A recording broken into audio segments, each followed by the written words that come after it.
Hey guys, it's Matho here once again, and with today's video is a new build that I wanted to share with you, and it is a Saviour build, an item that is kind of looked upon as dead at the moment, with a also skill that is looked upon as dead, and that is Spectral Throw. So it's Saviour, Impale, Spectral Throw, and it's one of my first block characters in a very long time, a Gladiator dual wield, almost full block. At this point in the build I got 62%, and if I just want to chuck in a roomies for slightly more block, then I'll be capped, and I'll probably do that from time to time. But the idea behind the build is to just try and make Spectral Throw kind of a thing again, or at least a viable option, at the same time as using Saviour, because it's incredibly cheap and not many people are playing with it at the moment. And I think that's largely because you can craft your own pretty large weapons in the Harvest League, and it's also more about two-handers and war cries. So Saviour feels a bit left behind in that sort of meta. But the change to Saviour with this patch was that your mirrors, or your mirages, your clones, with their hits, if you're using strike skills, cannot hit additional enemies. So Ancestral Call, for example, won't let them hit 3 enemies every single time they attack. So it was kind of a nerf, and maybe that's got something to do with it as well. But something like Spectral Throw isn't affected by that. We still have 2 of our clones running around, and with our 2 clones up, it effectively doubles our damage, since they each deal 50% less damage. And when you got 2 of them up, that should mean that with both of them attacking in the right order sequence, if they're attacking the right things, then it's effectively double your damage. Yet to really test it to any proper endgame or anything, but it's held up rather nicely, and even with slow projectiles, they do seem to target bosses rather well and attack them properly. So we'll see how it goes, but it's been pretty decent. They don't really do too much for clear. Sometimes when you're like looting, or if you're lagging behind a bit, they can push forward and start spectral throwing some shit, but for the most part it's up to you to zip around. And as you can see, sometimes they do proc off of whirling blades, and then go ahead and just start whirling blading shit like absolute madmen. But the main goal here is Spectral Throw, and if you want, you could always make some sort of dumb whirling blade Saviour thing. Why the hell not? But yep, Spectral Throw, and it's working rather well. This is with the original microtransaction, the Seraph, but I've been playing around with the demonic one just to have sort of a juggling feel to it. And with the max block, or almost max block, we do feel pretty safe with good regen. A little bit of leech, a little bit of life gain on hit. Character does feel pretty stable, yet to die at about level 88 or so, and I think you could easily keep that going, but it'll just depend on how much dumb shit I do in the future. But this type of character is one that can exist quite a lot better right now, thanks to all the harvest crafting, because a lot of the gear, as I'll show you, can be easily made by yourself and min-maxed by yourself with harvest crafting. It's pretty ridiculous how accessible some of the best gear is, and especially for pretty basic builds that don't involve like mana stacking or stat stacking. And as a Impale sort of build, we are pure physical and no real elemental damage or anything to scale there, so it's pretty simple in what it does with flasks. As you can see, there's nothing terribly required there, since we're projectile based, can't even use a lion's roar, so there's not too many requirements there. Basically just grab a Saviour, grab a second weapon, whatever the hell you can. I used like a 200 DPS weapon up until level 82 or 3 or so, and if you can, Explosion Chest will just, for the most part, get rid of corpses. You may not have even noticed I'm using an Explosion Chest, because it's not very impactful in this sort of a build. We don't have very large explosion scaling for the damage or the area. It's mostly for cleaning up a few corpses, I suppose, whereas in a couple of the other builds you've seen me do, like the Chieftain's Full Fire, those explosion chest mechanics are extremely potent and noticeable. So explosion chests to me are nowhere near mandatory in every build. I just figured it would be good in this one to add a bit of flair, because otherwise Impale builds can get a bit boring, since there's no real added effects or coolness involved. But ultimately it's pretty overshadowed by our MTX, whichever one we choose to do, and Spectral Throw does kind of love its MTX. You want either this or the Seraph one or something, because the default one is a little bit flaccid. And you can see that the Vile Spectral Throws look pretty damn cool too. In effect, they should do some extra boss damage, but we busted out the old Vile Double Strike for a bit of extra single target only recently, up until like level 86 or so. Didn't use Vile Double Strike at all, and it's not hard carrying our single target at all. It's just nice for a bit of burst versus some res, some bosses, and then should be somewhat usable for a few little end game things as well, but I don't think it should hard carry our damage at all. It should be mostly the Spectral Throw. Once you swap in Slow Proj and hit them, the enemy bosses, on the apex of the swing. So I'll show you how I built the character so far.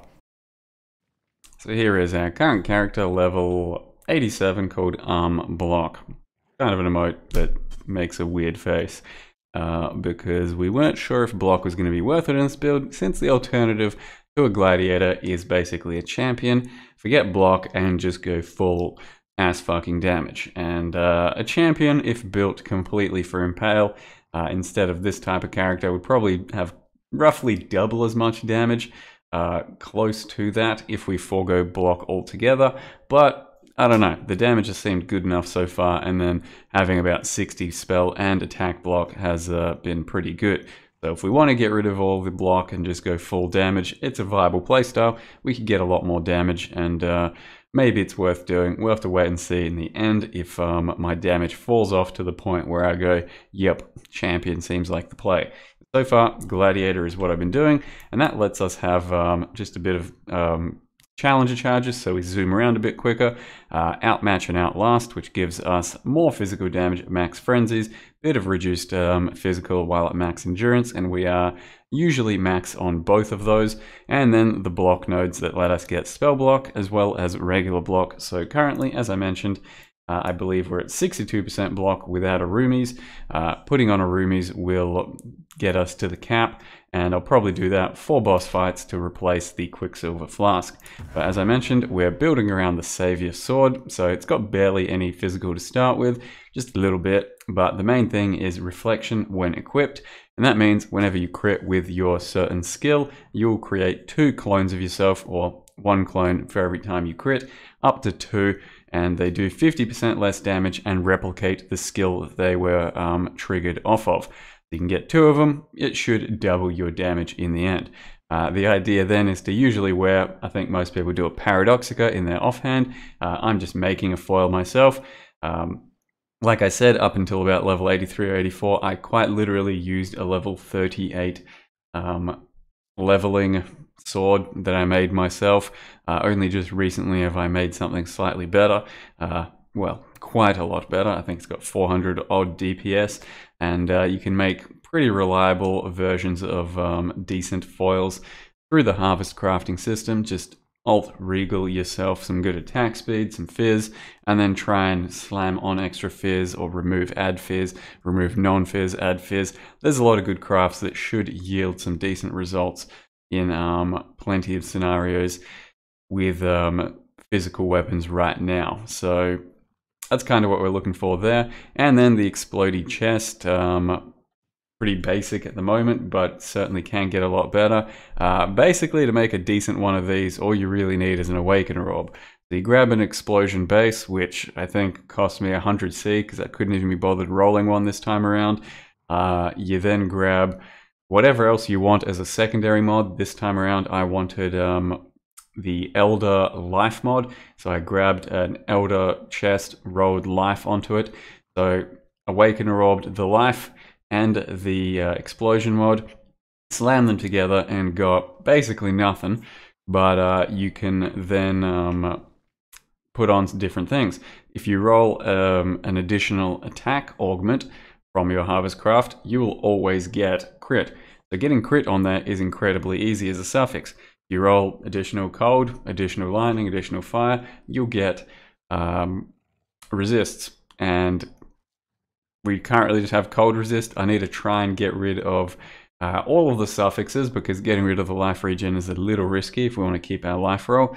So if I get rid of all the suffixes, I can then just put on fresh new ones that I actually want, which will be resist, resist, attack crit.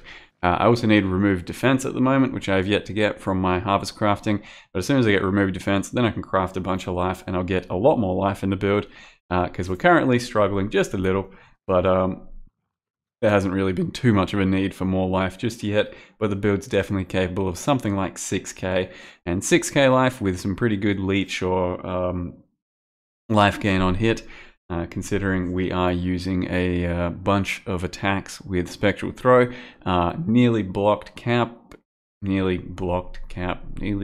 block with spell block as well. Ends up being a pretty thick build, at least by my standards. So we'll have to wait and see how that goes, but harvest crafting has made a lot of this gear just an absolute joke to attain, so why not attain it? Currently just got pretty basic belt that's got reduced flask charges, bit of chaos res, crafted some gloves. The idea was to get intimidate on hit, but I haven't currently done that, so they're just life, resist, accuracy, attack speed. My tailwind boots from previous character or two, tailwind boots incredibly easy to get with harvest crafting, re-rolling your just re-rolling with crit mod, or if you want, augment crit on to a really good pair of hunter boots, but that's kinda not that worth doing. One of these amulets, pretty damn easy to make right now as well. All you really need to do is start with crit multi, and then you can like add fizz, remove fizz, you can add crit, remove crit, add life, remove life, all that sort of shit. I used Essences of Scorn, I think it was, until I managed to get some sort of result just to speed up the process. So we used Essences of Scorn and eventually got the fizz roll and the crit roll. I then removed some other shit. I then added a life roll. And the idea is to have one spare suffix on all of our jewelry so we can get minimum frenzy. Because if we have 3 minimum frenzy charges, that is our maximum frenzies. And that means that at all times, including on boss fights, we will always get the 10% more physical damage from Outmatch and Outlast. So we don't rely on Blood Rage for generation anymore. And on boss fights, we always have 3 frenzy charges. That's the goal with having a spare suffix on every single one of these jewelry pieces. And I think it's kind of worth doing, but once again, it's just for a bit of Gladiator min-maxing. If you're not doing a Gladiator necessarily, it's not as worth doing. And we keep up endurance charges with Enduring Cry on our left click, since we have Spect all the way over here for instant war cries. It's pretty easy to maintain perma uptime on endurance charges and get even more thickness there. The rest of the gear, I guess, is just a helm. Crafted it to have a bunch of life with harvest, I think, as well. And then you can tailor your suffixes to whatever you need. Currently, Chaos Res, but I'll need to try and remove add it to get it slightly better. The accuracy is good enough, but we might want to remove accuracy, add accuracy, till we get a bigger roll as well. And the helm enchant, reduced Spectral Throw projectile deceleration, I think essentially just means that... let's go into slower proj mode, that your blade will stay at its apex for a little bit longer or spin a bit faster when it's there. So traditionally, what you're trying to do with your Spectral Throw is get it so that the blade is spinning right at its end on top of the boss, and that means it usually hits like 2 or 3 times. With the enchant, it should get, I think, roughly an additional hit in there. So that's the goal there, and then we're doing that. And with our current MTX, we've got a Saviour and a juggling pin. So that's just what I'm doing there. Kind of juggling is the name of the game for the build, which, I don't know, bit of a novelty. Or you can just put on regular Spectral Throw MTX, the one we've all known and loved for many years now. And kinda look like one of the old school characters. You can see we're also relying on Mana Flask for mana, because Spectral Throw absolutely loves being pre-fired, so you know, getting to use it before actually attacking an enemy. So either reducing mana cost through minus mana crafts, or a chest with minus mana cost really goes a long way to making your Spectral Throw more enjoyable. But currently I'm just using a Mana Flask to fix that, but as well as that, I do have 1 point in Leech, just so that we don't always need to use Mana Flask. Sometimes I won't be doing that on a smaller boss fight, for example.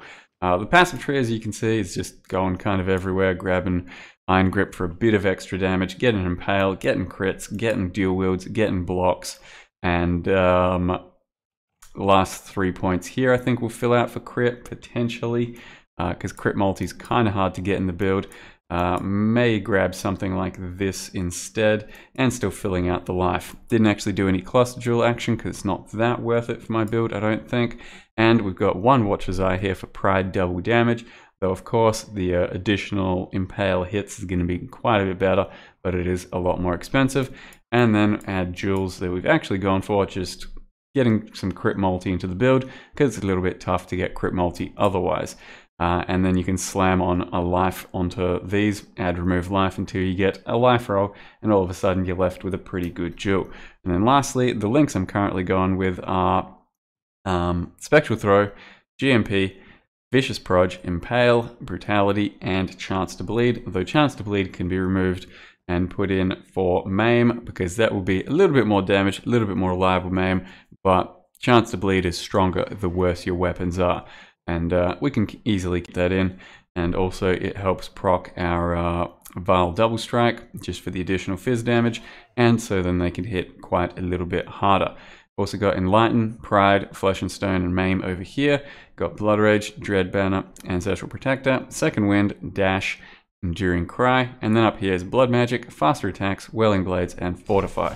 Can run Leap Slam instead of Whirling Blades if you'd rather, but I don't know. Just trying out Whirling Blades for the time being. I think that's all I need to say for now. Hopefully by the end of the character I'll have about 6k life and pretty good damage. Hopefully, we'll have to wait and see. But yeah, it's been fun putting together the Harvest Crafts and all that for this type of a build. Saviour, by no means a dead item. If you'd like to play around with some Saviour dual wield action, I would recommend it. It's still pretty good and can make plenty of your skills just shine a little bit more. Thank you very much for watching, and see you next time.